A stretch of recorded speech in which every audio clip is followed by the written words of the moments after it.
ጋይስ ኤክሴልን ለመጠቀም ግዴታ ላፕቶፕ ወይ ደግሞ ዴስክቶፕ ያስፈልገኛል ብላችሁ ነው የምታስቡት? ይህን ሀሳብ እንደገና ማሰብ ይጠበቅባችኋል። ስማርት ስልካችሁን ብቻ በመጠቀም የኤክሴልን ፉል ፊቸር አክሰስ አድርጋችሁ የምትሰሩትን የዕለት ተዕለት ስራ ኤክሴል ላይ ፕሮሰስ ማድረግ እንድችሉ ይህ ቪዲዮ ቀለል ያለን አጠቃቀምን ያሳያችኋል ማለት ነው። በማይክሮሶፍት ኮርፖሬሽን የበለጸገው የኤክሴል አፕ ትክክለኛውን አፕሊኬሽን እንዴት ኢንስቶል ማድረግ እንዳለብን እና አፕሊኬሽኑንም ለመጠቀም ከፍተን እያንዳንዱን ስትራክቸር በደንብ አውቀን ቀለል አድርገን መጠቀም እንድንችል የኤክሴልን አጠቃቀም በሞባይላችን ላይ የሚል ሙሉ ኮርስ አዘጋጅተናል። በዛሬው ክፍል አንድ ዝግጅታችን የኢንስታሌሽን ፕሮሰስ፣ ከዛን ኢንስቶል ካደረግን በኋላ ደግሞ ከፍተን እያንዳንዱን ስትራክቸር በማየት እንጀምራለን ማለት ነው። ወደ ቪዲዮ ከመሄዳችን በፊት ግን እያንዳንዱ ክፍል እንዲሁም በየጊዜው የምንሰጣቸው ቴክኖሎጂ ቲፖች ወደ እናንተ እንዲደርሱ የዚህ ቻናል ቤተሰብ መሆን ይጠበቅባቸዋል። እሱንም ለማድረግ ከታች የምትገኘውን ሰብስክራይብ የምትለውን በተን በማድረግ ቤተሰብ ሁኑ። ይህ ቪዲዮ ደግሞ ጓደኞቻችሁ ጋር እንዲደርስ ላይክ በማድረግ ጀምሩ። አሁን ቀጥታ ወደ ቪዲዮ ነው የምንሄደው።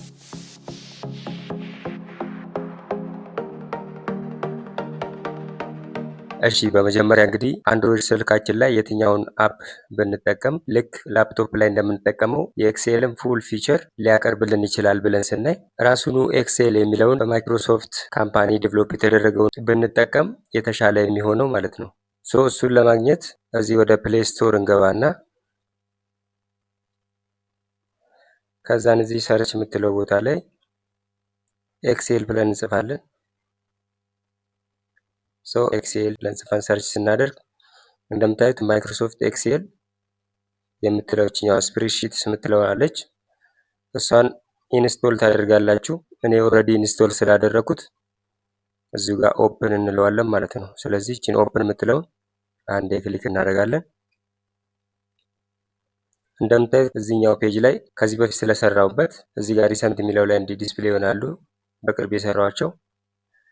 ከዛ እዚህ ጋር ደግሞ እቺን 3 ነጥብ ነክቼ አድ ቱ ፋቮራይት ብለው የኛውን እቺኛውን ስታር ምልክት ስነካ ፋቮራይት ውስጥ ዲስፕሌይ እንዲሆን ያደረኩት እዚህ ጋር ዲስፕሌይ ይሆናል። ከሰዎች ጋር ደግሞ ሼር ያደርጓቸው ካሉ እዚህ ጋር ዲስፕሌይ ይሆናሉ ማለት ነው። ይሄን ኤክሴል የሚለውን አፕ እንደዚህ ኢንስቶል ካደረጋችሁ በኋላ ልክ ስከፍቱት የኛው ዩዘር ኢንተርፌስ ነው ይመጣላችሁ። ከዛን ሆም የሚለው ቀጥሎ ክሬት የምትላለች አዲስ ፋይል ክሬት ማድረግ ብንፈልግ እችን ክሬት የምትለውን ነው የምንነካው። ካልሆነ ደግሞ ከዚህ በፊት የሰራነውን ከስልካችን ፋይል ውስጥ መክፈት ብንፈልግ ብሮውስ የምትለውን እችኛዋን አንዴ ነክተን ከኦንላይን ከጉግል ድራይቭ ኦር ከዋን ድራይቭ ዚስ ዲቫይስ ከሚለው ደግሞ ከሆነ ከዚሁ ከማሽናችን ሰሌክት አድርገን ኦፕን የምናደርግበት ቦታ ነው። እዚህ ጋር ክሬት የምትለውን ደግሞ አንዴ ስንነካ እንደምታዩት ከላይ እዚህ ባክግራውንዱ ግሪን የሆነው በሰርክል ያለው የኔ ፕሮፋይል ነው። እሱም የማይክሮሶፍት አካውንት ካላችሁ ሎጊን ማድረግ ትችላላችሁ። እዚህ ጋር እንደምታዩት የኔ የማይክሮሶፍት አካውንት ነው።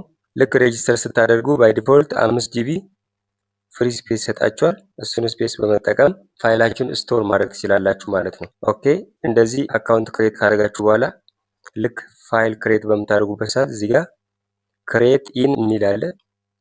እዛ ጋር አሁን ዋን ድራይቭ ላይ ካደረኩት ኦንላይን እኔ ዋን ድራይቭ አካውንት ላይ ይቀመጣል። ካልሆነ ደግሞ ዚስ ዲቫይስ ኦር ዲፍረንት ሎኬሽን መርጣችሁ እዚሁ ሞባይላችሁ ላይ ስቶር እንዲሆን ማድረግ ትችላላችሁ።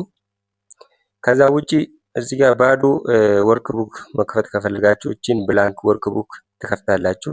ካልሆነ ደግሞ የተለያዩ ቴምፕሌቶች አሉ። ልክ ላፕቶፓችን ላይ ያለው ኤክሴል የተለያዩ ቴምፕሌቶች እንዳለው እዚህ ጋር በተለያየ አይነት ቴምፕሌት አቅርቦልናል ማለት ነው። እንደምታዩት ከዚህ ቴምፕሌት ውስጥ ከእናንተ ስራ ጋር ሪሌትድ የሆነውን አንዱን ከፍታችሁ ሰዓት ለመቆጠብ ስትራክቸሩን በመጠቀም የራሳችሁን ዳታ ማስገባት ትችላላችሁ።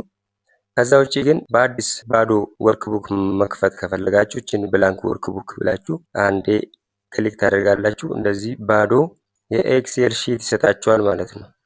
እንግዲህ ከዚህ በፊትም እንዳየነው ኤክሴል ስንል አንዳንድ ኤሌክትሮኒክ ወይም ዲጂታል መጽሐፍ ማየት ትችላላችሁ። መጽሐፍ እንግዲህ በውስጡ አንድ መጽሐፍ ብዙ ወርክ ሺት አለው። ስለዚህ እነኛ ሺቶች እየከፈትን የተለያየ ነገር በእያንዳንዱ ሺት ላይ መስራት እንደምንችለው ሁሉ እዚህ ጋር እንደምታዩት ከታች ሺት ዋን ምትላለች እዚህ ጋር እዚህ ወርክ ቡክ ላይ ሌላ ሺት መጨመር ብፈልግ እችን ፕላስ ምልክት አንዴ መጫን ነው። ሺት 3 እያለ እንደዚህ በጣም ብዙ ሺቶችን ክሬት ማድረግ እንችላለን ማለት ነው እዚህ ጋር። ኦኬ እዛ ሺት ውስጥ ደግሞ ምን አለ የሚለውን ስናይ አንደኛ በፊደል እንደዚህ የተደረደሩት ወደዚህ ኮለምን ይባላሉ። ወደታች ከአንድ ጀምሮ ወደታች በቁጥር ያለው ደግሞ እያንዳንዱ ሮ ተብሎ ይጠራል። እንግዲህ የኮለምን እና የሮ ኢንተርሴክሽን ሴል ተብሎ ይጠራል። እያንዳንዱ እዚህ ጋር የምታያቸው ደብዘዝ ያሉ ቦክሶች ኤክሴል ላይ ሴል ብለን እንጠራቸዋለን።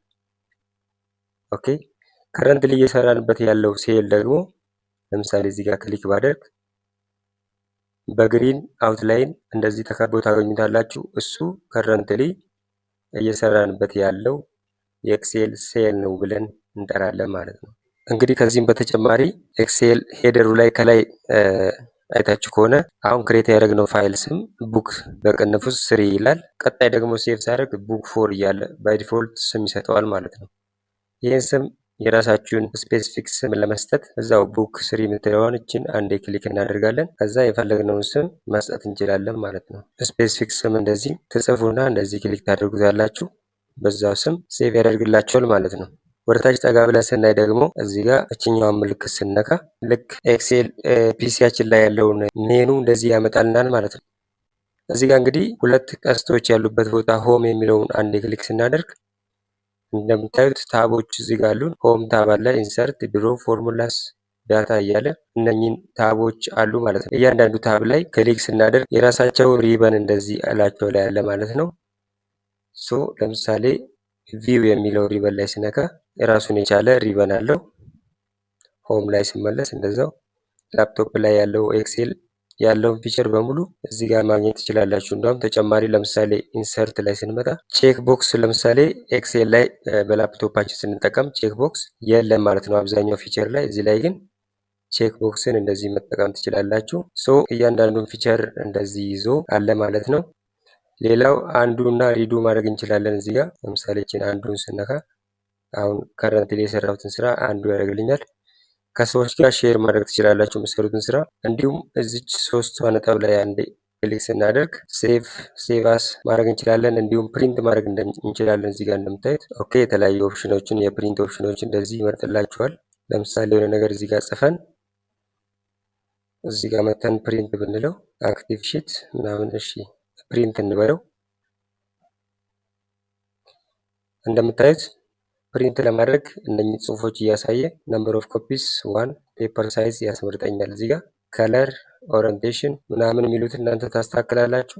ከዛ ሰሌክት ፕሪንተር ይላል። እዚህ ጋር በኬብል ከፕሪንተር ጋር ማገናኘት እንችላለን። ኤክሴል ላይ ሰራነውን በፒዲኤፍም ሴቭ ማድረግ እንችላለን። እንደምታዩት እዚህ ጋር ሴቭ አድርገን ዳውንሎድ ማድረግ እንችላለን። እችኛውን በመንካት ዳውንሎድ ፒዲኤፍ ይላል።